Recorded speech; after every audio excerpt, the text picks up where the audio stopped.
¿Qué tal? Nos da muchísimo gusto saludarlos en esta emisión de Canal 6 Televisión. En este espacio hemos invitado a exponentes que están dando una lucha muy intensa para que esta obra del Tren Maya en el sureste mexicano sea un proyecto que contemple también el medio ambiente y no sea solo una imposición por parte del actual gobierno del presidente Andrés Manuel López Obrador. Agradecemos muchísimo que esté en esta ocasión con nosotros Guillermo de Cristi. Él es miembro de Cenotes Urbano del colectivo Sélvame del Tren, uno de los muchos colectivos en la zona sureste del país que han expuesto los riesgos que entraña la realización de esta obra, el Tren Maya. Un gusto saludarte, Guillermo. Buen día, bienvenido.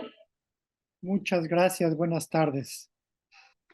El colectivo Cenotes Urbanos es uno de los muchos proyectos que están inconformes representando a la población que tiene esta zona sureste del país. Esta obra se anuncia por parte del gobierno federal, estaría terminado en el mes de diciembre, pero detrás de la documentación sobre los riesgos ambientales y a las zonas indígenas, ustedes han realizado un seguimiento muy puntual, Guillermo. Nos gustaría que ampliaras para nuestro público qué es lo que ustedes han encontrado a lo largo del tiempo que ya lleva de ejecución este proyecto del Tren Maya. Bueno, la principal denuncia que hemos hecho nosotros desde el inicio, hace un poco más de un año, es la ilegalidad de la obra, ¿no? Porque es una obra que, si bien venía en teoría por los derechos de vía de la carretera 307, y de la noche a la mañana y sin mediar mayor explicación, decidieron mandarla a la selva, ¿no?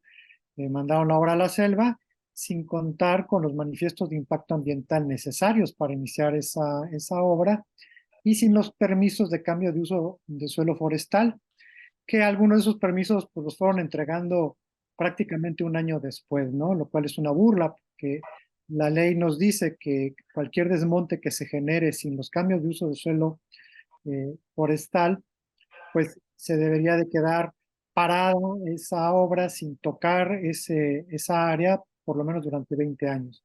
Y pues no está siendo así, ¿no?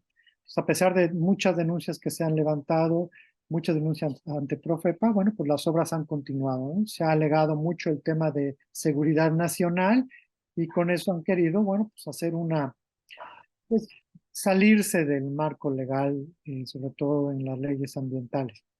Hemos venido también denunciando el paso de este tren sin tener estudios previos sobre los impactos que va a generar, que ya está generando, que ya ha estado generando por la selva, una selva que hasta todavía hace un poco más de un año era virgen, prístina, el corredor ambiental más importante de México y uno de los más importantes después de la selva amazónica, pues, que está siendo impactada directamente por el trazo de este tren.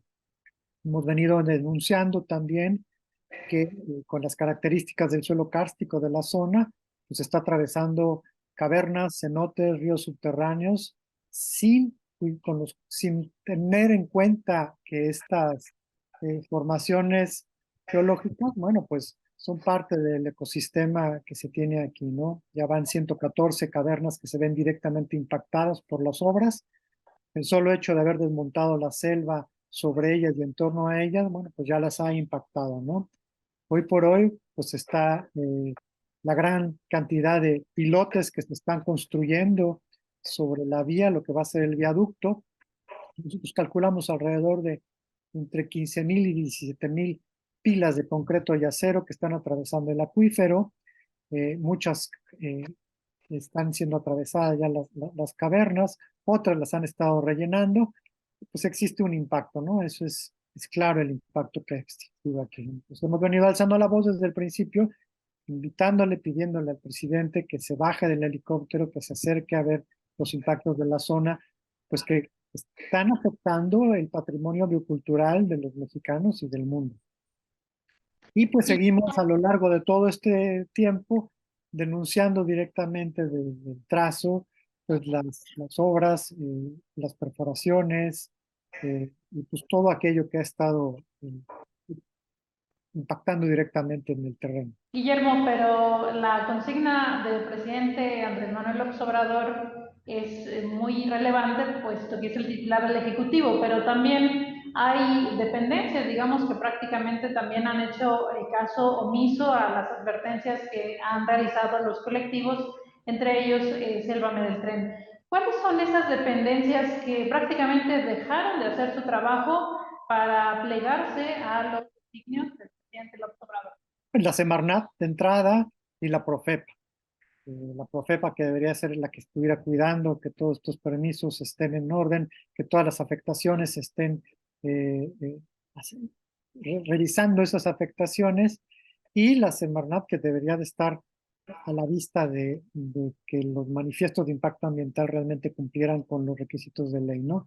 Las dos dependencias se han plegado, prácticamente se han vuelto oficialía de parte de la Presidencia de la República, y pues también muy atrás, que no se menciona mucho, pues está también la Comisión Nacional del Agua, que a pesar de que se está atravesando el gran acuífero Maya, sobre todo toda la zona norte de Quintana Roo y hacia el sur, que está siendo afectada por miles de perforaciones, la Comisión Nacional del Agua no se ha pronunciado ni a favor ni en contra, simplemente hagamos de cuenta que no existe, ¿no?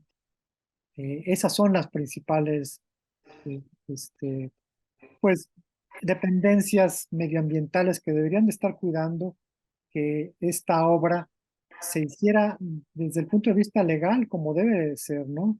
Más allá del tema ambiental que siempre lo estaremos peleando nosotros, pues este es un gran problema de legalidad, porque con la mano en la cintura se han estado expropiando una gran cantidad de predios, eh, sin más ni más, porque tiene que pasar ahí el tren, ¿no? Entonces, pues nosotros nos hemos estado abocando a alzar la voz y a denunciar que en todo momento esto ha sido pues una obra ilegal. Estamos viendo hacia futuro, porque el gran problema del tren no nada más es el trecho que ya se abrió de selva y que se ha ido desmontando, y no nada más son los pilotes que se están fincando a lo largo del tren, sino todo lo que conlleva la masificación de esta obra, ¿no? Se plantea abrir más turismo, masificar el turismo, se plantea masificar los desarrollos urbanos, y ya de entrada eso en Quintana Roo y en la península de Yucatán es una gran afectación, porque se está apostando en que va a crecer las zonas urbanas, ¿no? Y con ello, pues vamos a empezar a tener un gran problema, no nada más de la afectación de los recursos, sino que nos vamos a empezar a quedar sin agua, ¿no? En Quintana Roo tenemos un gran problema de abastecimiento de agua, y no porque no tengamos agua. Existe el Mar Caribe, existen las lagunas, existe el subsuelo que tiene uno de los acuíferos más grandes, pero las condiciones del agua que se tienen aquí no necesariamente son de potabilidad. Entonces, el aumentar la densidad poblacional como resultado, entre otras cosas, de procesos, de proyectos extractivistas como la del Tren Maya, bueno, pues va a generar que el aumento de la población aquí nos exija y exija pues, más recursos hídricos, ¿no? Los cuales se van a estar viendo comprometidos por esta gran obra, ¿no? Hoy por hoy hay muchos pozos cerca de Playa del Carmen, cerca de Cancún, de Tulum, en el que ya empezamos a tener aumentos de salinidad, porque se está empezando a extraer más agua de la que el acuífero tiene capacidad de recarga, ¿no? Por el otro lado, tenemos un gran problema de contaminación de pozos. Los mismos datos de la Comisión Nacional del Agua ya nos alertaban desde hace un año que aproximadamente 50% de los pozos presentan algún grado de contaminación.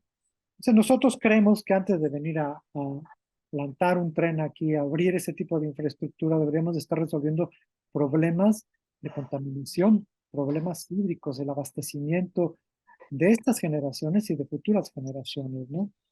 Se calcula que para el 2030 estarán llegando a la península de Yucatán aproximadamente 2 millones de personas más. Estarán llegando. No quiere decir que se esté desarrollando la gente de la península de Yucatán, sino que estaremos llegando más personas aquí, ¿no? Con lo cual implica que no necesariamente se estará atendiendo pues, a las comunidades más vulnerables, como las comunidades indígenas, ¿no? De hecho, los mismos estudios de la ONU ya nos alertan que los más afectados por este tipo de crecimiento serán precisamente las comunidades de habla indígena. Es decir, Guillermo, que este proyecto del Tren Maya, que como tú señalas es sumamente festinada por ejemplo, el titular de Fonatur, Javier May, quien dijo que el Tren Maya es ahora la obra más grande del mundo, entendiendo que se celebra por parte del gobierno federal la derrama económica por la vía del turismo.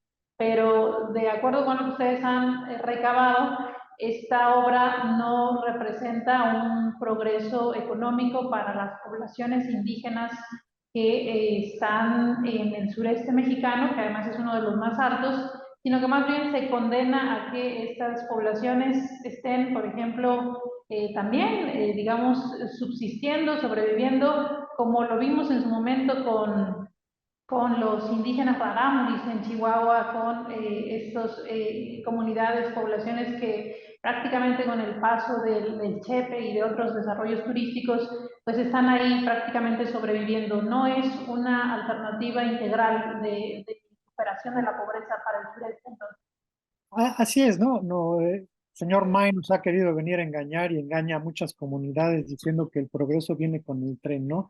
Y bueno, pues estamos teniendo argumentos del siglo antepasado, ¿no? El tren por sí solo no va a traer justicia social. ¿Que hace falta justicia social en la península de Yucatán? Por supuesto que hace falta, pero no es un tren el que lo va a traer, ¿no? La justicia social viene a través de políticas sociales de vista a la comunidad y de la mano de la comunidad, ¿no? A las comunidades nunca se les fue a preguntar qué necesitan, ¿no? A las comunidades se les fue a engañar y a decirles que se les iba a poner un tren y que con ello se les iba a llevar justicia social. Y pues eso es falso. El tren no aparece o no se desarrolla como una herramienta que venga a generar esos beneficios, ¿no? Como una respuesta después de haber tenido un gran estudio, ¿no? Se está imponiendo, ¿no? Y se está imponiendo de una forma, pues, colonialista totalmente, ¿no? Porque queremos los de afuera venir a imponer lo que necesitan las comunidades, porque los de afuera saben cómo lo que se necesita, ¿no? Nunca se les ha preguntado a ellos si realmente quieren o no quieren un tren, ¿no? Eso nunca se les ha preguntado, ¿no? ¿Qué quisieran para poderse desarrollar? Entonces, ¿cuál es el riesgo que se corre aquí? Bueno, pues sí va a haber una gran derrama económica, seguramente ya está existiendo una gran derrama económica, pero por unas cuantas manos, ¿no? Todas las compañías que están construyendo, las compañías que están dando los servicios a esas constructoras, bueno, pues sí, definitivamente están cobrando semana con semana sus avances de obra, ¿no? Pero al final la apuesta es diluir a las comunidades indígenas, ¿no? Se van poco a poco a, pues a desbaratar sus modos de vida tradicionales, su cultura tiende a folclorizarse, que es lo único que hemos venido viendo con el proyecto del Tren Maya, porque hasta, de hecho, nosotros decimos que es el mal llamado Tren Maya, ¿no? Porque los mayas no pidieron poner aquí el tren, ¿no? Pero utilizan la imagen de los mayas como un argumento folclorista totalmente, ¿no? Se quejan amargamente de Xcaret, pero están haciendo exactamente lo que hace el parque, ¿no? Folclorizar la cultura maya para efectos de un beneficio de unos cuantos, ¿no? Se utiliza la figura del jaguar como emblemático del famoso tren que pretenden que corra por la selva, y ese está afectando el corredor biológico más importante del jaguar en México, ¿no? Entonces es totalmente incongruente, ¿no? No tiene nada que ver el proyecto con el beneficio que puedan tener las comunidades. Sí, muchos de los indígenas que hoy están aquí, en el mejor de las suertes, pues acabarán trabajando pues, como afanadores o en mantenimiento de los grandes hoteles, ¿no? Con la pérdida cultural que ello conlleva, ¿no? Se dejarán de hacer muchas cosas que se pudieran estar haciendo pues para fortalecer la cultura, ¿no? Y por el otro lado se está perdiendo la selva, que es la base de la cultura maya. Sin selva no hay mayas, sin mayas no hay selva. Y eso no lo hemos querido entender, no lo han querido entender muchas personas, ¿no? Guillermo de Cristi, que es miembro de Cenotes Urbanos del colectivo Sálvame del Tren, nos acerca un poco a esta realidad que están enfrentando muchísimas organizaciones, ponentes de la academia y también representantes de comunidades en la zona sureste del país. ¿Consideras que ha faltado una mayor denuncia? ¿Consideras que falta un frente común con otras organizaciones? ¿Qué es lo que falta? ¿Por qué, digamos, ha sido tan crucial la decisión presidencial de que se haga la obra? Porque finalmente se entregará, si no en diciembre, en unos años. Parece que ya no hay marcha atrás al respecto. Tenemos un presidente muy popular, muy carismático, que las propuestas que tiene son muy atractivas. Si yo aquí me dedico al turismo y tú vienes y me dices, oye, te voy a traer más turistas, pues sí, tráeme más turistas, ¿no? El tema es que hay una gran falta de información en torno a lo que conlleva ello, ¿no? Sí me vas a traer turistas, pero no nos cuestionamos en general qué implica que me traigas más turistas, ¿no? Y traer más turistas implica, bueno, pues que vas a afectar la selva por un lado, que vas a masificar el turismo, que vas a traer más empresas. Todo eso tiene un costo, ¿no? Tiene un costo y todo eso tiene una afectación. Gran parte del problema aquí en Quintana Roo es que pues, un gran porcentaje de la población que vivimos aquí no somos quintanarroenses, nacidos en Quintana Roo, ¿no? Mucha gente que venimos aquí a Quintana Roo con la esperanza de hacer negocio del turismo. Entonces hay muy poco arraigo a la tierra, de proteger la tierra, ¿no? Platica uno con la gente en general y la gente, pues, muchos no conocen lo que es una caverna, muchos no conocen lo que es el manto acuífero, muchos no conocen lo que es la misma selva. Muchos en su vida, a pesar de que así lo hemos tratado de vender al mundo, conocen los arrecifes. ¿Por qué? Porque se han encajonado en hacer su trabajo en hotelería, ¿no? Atender al turista, vender los tours y pues hacer negocio, nada más. No hay un amor a la tierra como tal.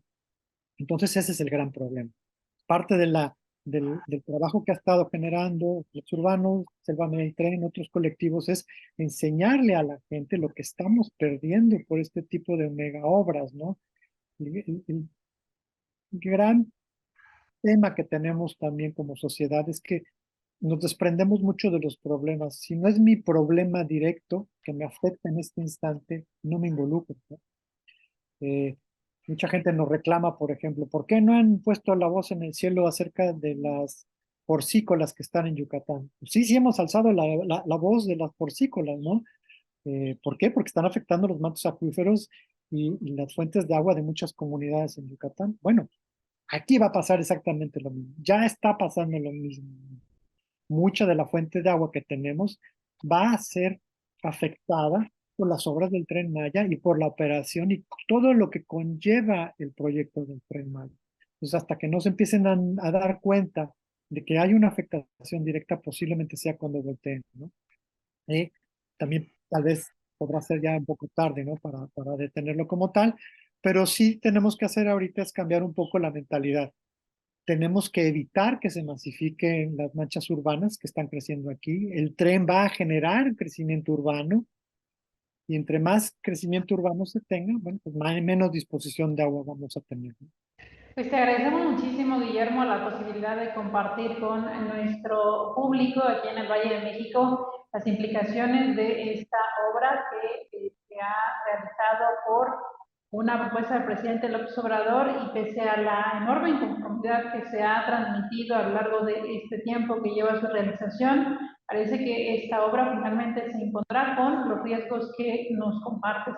Guillermo, te invitamos, te dejamos abierto este espacio y en otra ocasión seguir platicando al respecto y otros temas que también aquejan a la zona sureste del país. Muchísimas gracias por la comunicación. Muchísimas gracias a ustedes por la invitación. Gracias a Guillermo de Cristi, él es miembro del colectivo Cenotes Urbanos de esta agrupación Sélvame del Tren, un proyecto que ha documentado de manera amplia todas estas irregularidades que rodean la realización del Tren Maya, esta obra insignia del presidente López Obrador para la zona sureste del país.